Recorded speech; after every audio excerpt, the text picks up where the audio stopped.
It is Sunday, the 15th of January 2017, and we're now in the middle of the first month of the 175th anniversary of the Unitarian Church of Montreal. The last couple of times I was here, there was a big banner up on that blank section of the wall on the right that was announcing the Unitarian Church of Montreal's 175th anniversary from, I believe, 1842 until the present. So the first Unitarian Church of Montreal was established in 1842 and is gone. So I assume that there was a problem with it.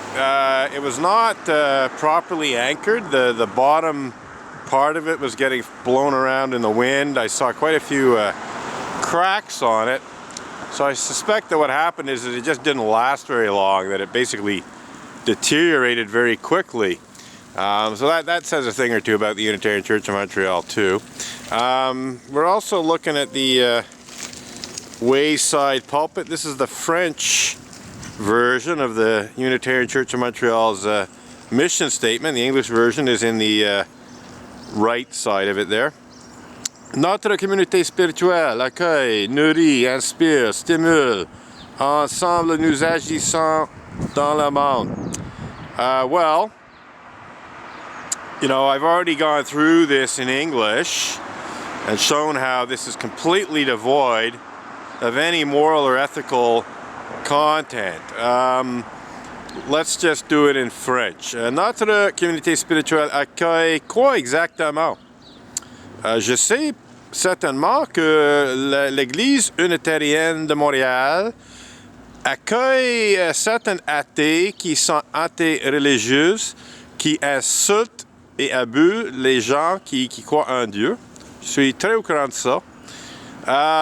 Nourrit, ouais, effectivement, l'Église unitarienne de Montréal, dans le sens général, nourrit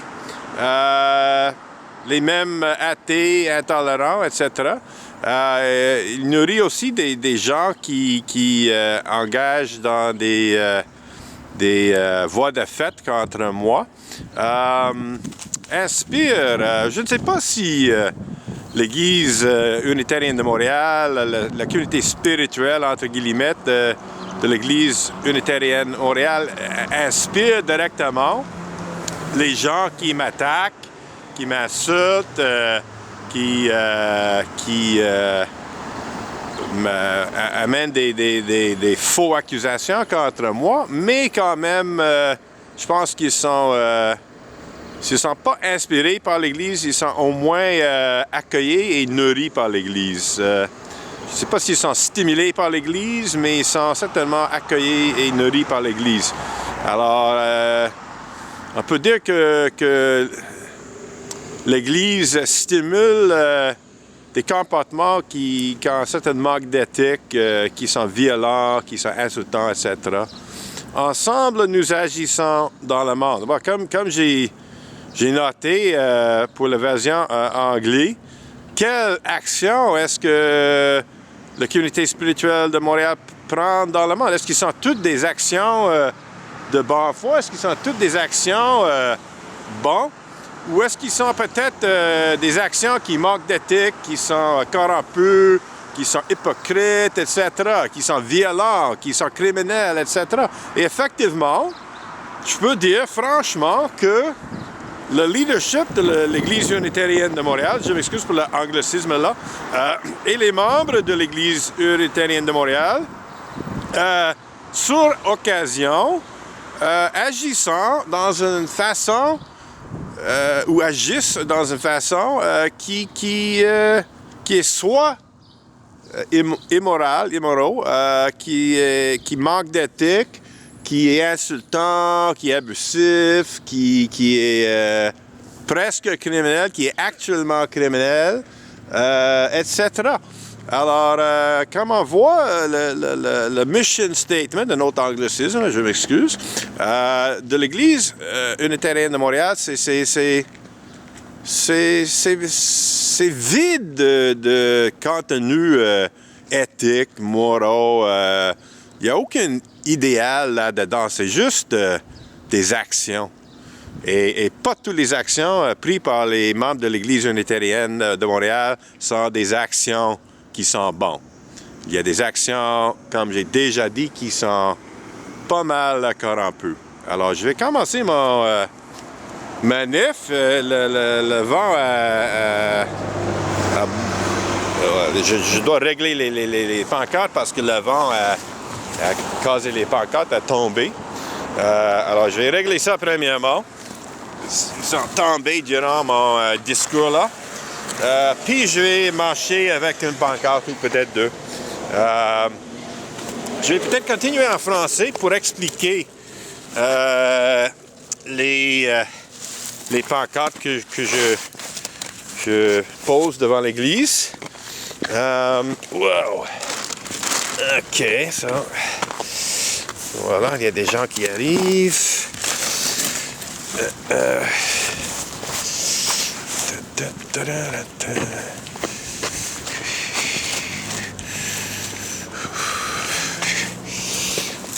Je vais régler les pancartes avant de faire autre chose.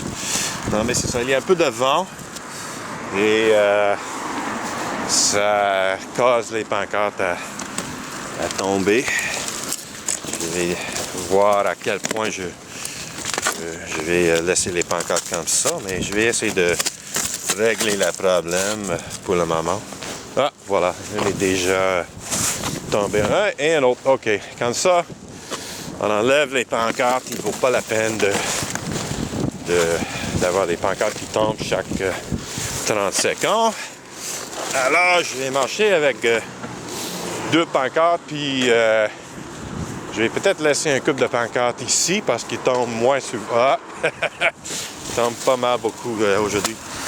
Mais non, il y a pas mal de vent. OK, c'est ça. Je vais changer la tactique un peu. Aïe, aïe.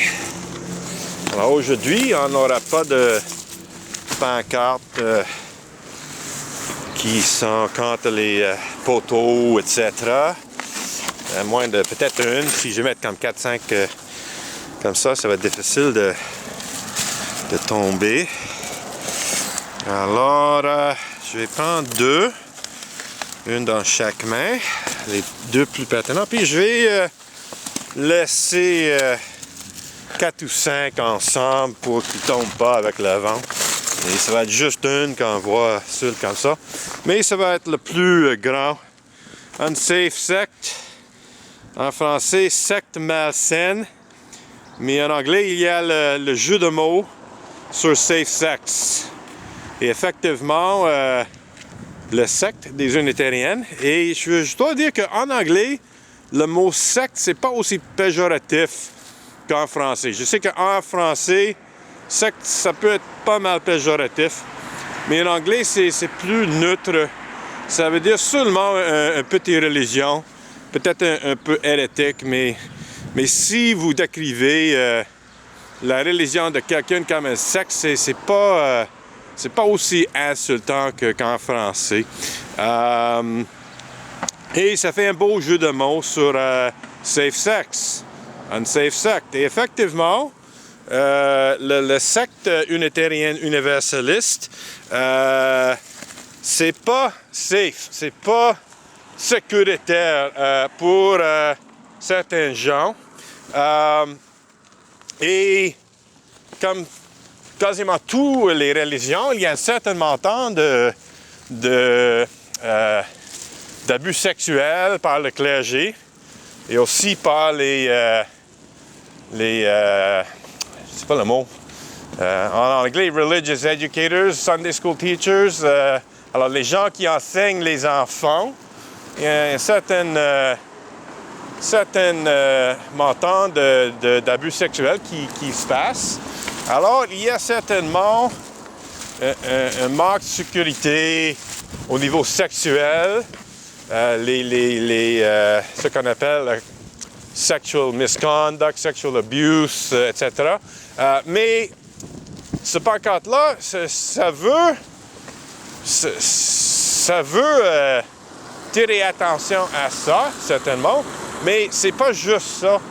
Il y a un manque de sécurité, c'est pas safe dans d'autres façons aussi. Il y a d'abus au niveau psychologique, il y a abus de pouvoir, etc. Alors, c'est juste deux mots, mais c'est pour dire qu'il y a des problèmes ici. C'est pas complètement sécuritaire. Il y a des problèmes qu'il faut régler. Et ça inclut des problèmes des abus sexuels du clergé, etc. Alors, c'est ça, unsafe sect. Il y a des gens qui arrivent. Alors, dans ma main droite, j'ai une pancarte qui va avec la pancarte dans la main gauche. Ça veut dire que les deux ensemble fait une phrase. Unitarian Universalists misuse blasphemy law to cover up and deny pedophilia and rape. Alors, les Unitariens universalistes abusent la loi anti-blasphème du Canada pour cacher et nier l'existence de pédophilie et viol commis par leur pasteur et commis par leur Sunday school teachers, etc. Et ça, c'est tout à fait vrai. C'est 100% vrai. En juin 2012, j'ai reçu une mise en demeure de Stikeman Elliott Barristers and Solicitors. L'avocat, c'était Maître Marc-André Coulombe.